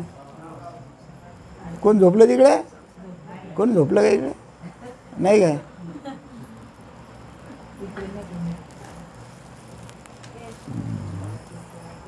हां, नाही झोपले नाही अजून, झोपले नाही ना अजून. किती आहे ते, नवविधा भक्ती राहिली. कधी होईल, कधी होईल. हां, पण काय हरकत नाही, जप जप घेऊ. हां, पहा अशा रीतीने आपल्या प्रभूचा व्यापक म्हणजे अखंड स्मरण करणे हेच जीवेचे तप. हां, आता हे स्मरण आपल्या चैतन्य देवाच्या नावाचे झाले पाहिजे. काय, हे जे स्मरण आहे हे स्मरण आपल्या चैतन्य देवाच्या नावाचे झाले पाहिजे. आता चैतन्य देवाच्या नावाचं स्मरण झालं पाहिजे म्हणजे आली पुन्हा पंच. आता चैतन्य देव कोण, आला की नाही प्रश्न. कशाला म्हणतात चैतन्य देव, चैतन्य देव कोण. अरे चैतन्य देव कोण, हे बा पुन्हा वाचून दाखवतो. आता हे स्मरण आपल्या चैतन्य देवाच्या नावाचे झाले पाहिजे. चैतन्य देवाच्या नावाचं स्मरण झालं पाहिजे, हमेशा त्याची आठवण पाहिजे. मग चैतन्य देव कोण, कोणीच नाही. अरे आहे बापा, कोण आहे. हां, काय प्रभू चैतन्य देव पहिले थोडीच होता तो चैतन्य देव. हां, चैतन्य देव पहिले थोडीच होता प्रबोध. आता मलकापुरातल्या लोकांना प्रबोध माहीत आहे काय. मग चैतन्य देव कसा काय, तो कसा असेल. हां, कोण चैतन्य देव. अरे जो चैतन्यात आहे आणि देव आहे त्याला चैतन्य देव म्हणतात. मग चैतन्य देव कोण? हां, साधक. साधक हां, साधक. तर नंतर तुम्ही नाम घेतलं, नंतर तुमचा प्रबोध झाला. कोण आहे? हां हां, ब्रह्म. ब्रह्म माहीत तरी होता का तुम्हाला? अरे ब्रह्म हा शब्द तरी कीर्तनकाराला माहीत होता काय? महाराज त्याला चैतन्य देव, ते चैतन्य देव त्याला कसं काय म्हणता तुम्ही? अरे आत्ता तुम्ही नाम घेतल्यामुळे तुम्हाला ब्रह्म माहीत झालं. व्हॉट इज मीन्स बाय ब्रह्म आत्ताच माहीत झालं तुम्हाला. हां, मग चैतन्य देव कोण? आत्मा. आत्मा माहीत होता का पहिले? अरे तुम्हाला याच्यातलं काही माहीत होतं का? मग कठीणच काम. मग चैतन्य देव कोणता? आत्मा. कोण सांगते? एक जण सांगा कोणी बी. चैतन्य देव कोण? माणसाईमध्ये, बायामध्ये? हां हां हां, काय बरोबर, करेक्ट. सद्गुरू, करेक्ट. याला अभ्यास म्हणतात. सद्गुरू चैतन्य देव आहे, कारण त्याच्या आतमध्ये जे चैतन्य आहे ना, हां, ते चैतन्य देव सद्गुरू आहे. त्याच्यामुळे तुम्हाला ब्रह्म कळलं, त्याच्यामुळे आत्मा कळला, त्याच्यामुळे नाम मिळालं, त्याच्यामुळे प्रबोध मिळाला, त्याच्यामुळे जग कळलं, त्याच्यामुळे सर्व झालं त्या चैतन्य देवामुळे, त्या सद्गुरूमुळे. त्याला चैतन्य देव म्हणतात. चैतन्य देव म्हणजे चालता बोलता. एक जण 5, सर्व नापास. निकाल 0. 0 निकाल 0. शाळा बंद.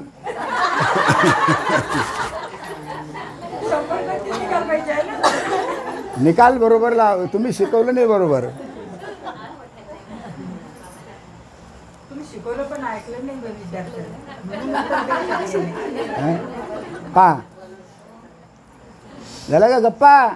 हां, इकडे तोंड करा, इकडे तोंड करा, करा इकडे तोंड. हां, तुम्ही हां, गाड्यावाले आहे दोघी बी. एक कारवाले आहे, एक हेवाले आहे. सर काय करा इकडे तोंड. हां हां, पहा, आता हे स्मरण आपल्या चैतन्य देवाच्या नावाने झाले पाहिजे. ज्यांनी आपल्या जन्ममरणाच्या फेऱ्यातून सोडून परब्रह्म स्वरूप केले त्यांच्याच नावाचे स्मरण करायला पाहिजे, त्यांच्याच नावाची आठवण करायला पाहिजे. बरं, असे तप केल्याने प्रेमलक्षणा भक्ती होऊन कीर्तन होऊ शकेल काय? पुन्हा कीर्तनाचा प्रश्न. ते कीर्तन करू शकेल काय? बाबाने उत्तर दिलं नाही. त्याकरता पादसेवन पाहिजे. पादसेवन म्हणजे पहा, ठोकूबाई सांगतात, उत्तर देतात. महाराज पादसेवन म्हणजे काय, ते कसे करायचे? बलभीम महाराज म्हणतात पादसेवन कसे करायचे तर ऐक. पादसेवन कशाला म्हणतात? जितकी म्हणून जगात पाऊले दिसतील, जगामध्ये जेवढे पाय दिसतील तितके सर्व माझ्या सद्गुरू देवाचेच आहे असा दृढ विश्वास ठेवला पाहिजे. जेवढे ज्याच्या ज्या देवाच्या पाया लागायचं, ज्या ज्या माणसाच्या पाया लागायचं ते सर्व पाय माझ्या सद्गुरूचेच आहे असा दृढ विश्वास ठेवून पाया लागायचं. सद्गुरूचेच पाय, हे जे काही आहे ना हे सर्व माझे सद्गुरू जर ब्रह्मरूप आहे तर हे जगामध्ये जेवढे पाय आहे हे कोणाचे आहे? सद्गुरूचेच आहे. कारण 184 योनीच्या फेऱ्यातून सुटण्या इतका मोठा लाभ दुसरा कोणताच नाही. हा लाभ अलभ्य असल्याने तो मिळवून देणारा धन्यता मानून म्हणजे त्याचे आपल्या चैतन्य प्रभूचेच पादसेवन केले पाहिजे. म्हणजे सद्गुरूचेच पादसेवन म्हणजे पाय सेवन केलं पाहिजे. आता एक सद्गुरू देवापासून कोणाचेच पाय धरावयाचे राहत नाही. सद्गुरूचे पाय धरले की संपूर्ण ब्रह्मांडाचे पाय तुम्ही धरले समजा. सद्गुरूच्या पायात संपूर्ण ब्रह्मांडाचे पाय आहे. संपूर्ण ब्रह्मांड केवढं मोठं आहे बाबा बाबा बाबा बाबा बाबा, त्याचे सर्व पाय आहे सद्गुरूच्या पायात. पण एवढा भाव तर पाहिजे, एवढं वाटायला तर पाहिजे. आणि गाडी तिथंच अटकते. शेवटी आम्ही जातो तिथपर्यंत, घरी गेले की सर्व इथपर्यंत अद्वैतात, घरी गेले दुसऱ्या दिवशी पुन्हा द्वैतात आहे. किती कठीण आहे.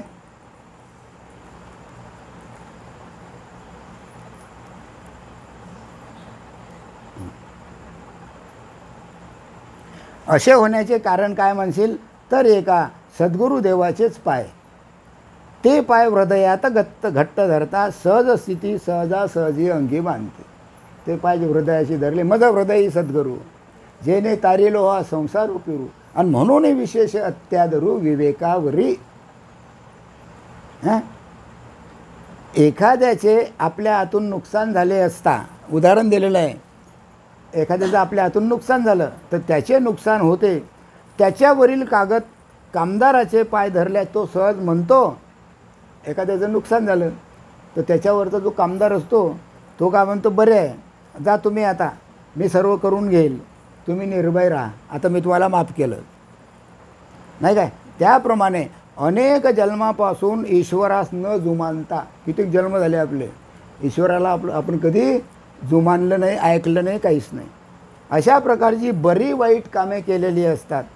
त्यात वाईटाची संख्या जास्त, चांगल्याची संख्या कमी. त्याची निवृत्ती होण्याच्या हेतूने देवाचेही देव जे सद्गुरुनाथ त्यांचे पाय धरले तर गुरुदेव शरणागतास मारत नाही तर तात्काळ ब्रह्मरूप करतात, पूर्व चुकांची माफी करतात. हे सद्गुरूचं, हा सद्गुरूचा महिमा दाखवलेला आहे याच्यात. ईश्वर कोपल्यास सद्गुरुनाथ भक्तास सहज लिलेने सांभाळू शकतात. ईश्वर जर कोपला तर भगवंत सद्गुरू तारू शकतात, सांभाळू शकतात. परंतु गुरुदेवाचा क्रोध झाल्यास कोणताही देव या गुरुद्रोहास सांभाळण्यास समर्थ होत नाही.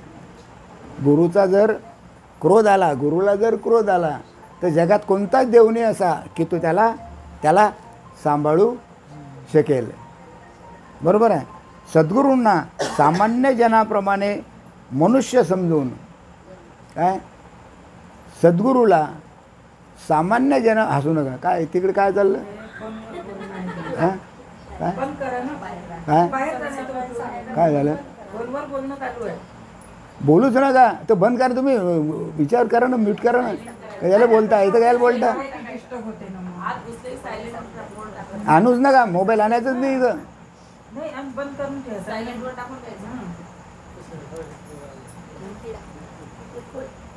काय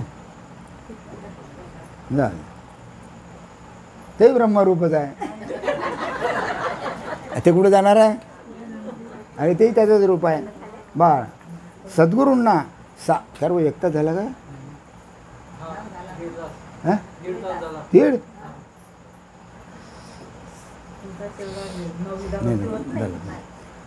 मग सद्गुरूंना सामान्य जनाप्रमाणे मनुष्य समजून त्याचे कायेने, वाचेने आणि मनाने प्रत्यक्ष अथवा अप्रत्यक्ष अवहेलना करणाऱ्या चंद्र सूर्य आहे तोपर्यंत रवरव नरकवास चुकणार नाही. बलभीम बाबाचे शब्द आहे, नाही काय.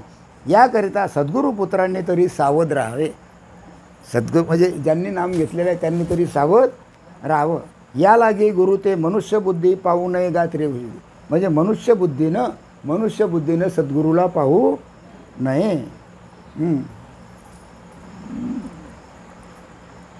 झालं, बस करतो मग. आता राहिलं याचं कीर्तन. अजून कीर्तन राहिलं बरं, कीर्तन कोण करा असं राहिलं हे, तर ते काही आता होणार नाही, भक्कम आहे. आता पुढच्या याच्यात आपण कीर्तन करू, कारण आता काही कीर्तन झालं नाही, आता प्रवचन झालं. हां, एवढं फक्त लक्षात ठेवा, याचं मनन आणि चिंतन करा. आता जेवढं झालं त्याचं मनन चिंतन करायचं. जड जड जड ईश्वर, नाही काय, ईश्वर जड असं याचं हे करायचं. बरं,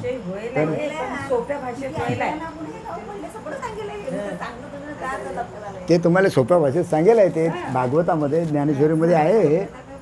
पण मग हे तर समजणं महत्त्वाचं आहे ना. हे भारतचा शब्द आहे. बरं, तर आज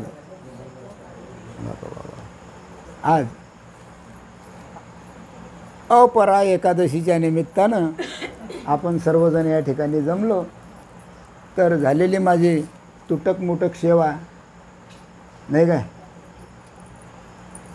चांगली मानवून घ्यावी एवढं बोलून मी माझं हे जे प्रवचन आहे हे प्रवचन माझे सद्गुरू श्रीपाद बाबा यांच्या चरणी अर्पण करतो आणि माझे 2 शब्द संपवतो. पुंडलिक वरदे हर विठ्ठल श्री ज्ञानदेव तुकाराम पंढरीनाथ महाराज की, माऊली ज्ञानेश्वर महाराज की जय, राष्ट्र संत सद्गुरू श्रीपाद बाबा की जय, सच्चिदानंद रामदास बाबा की जय, सभा संतन की जय.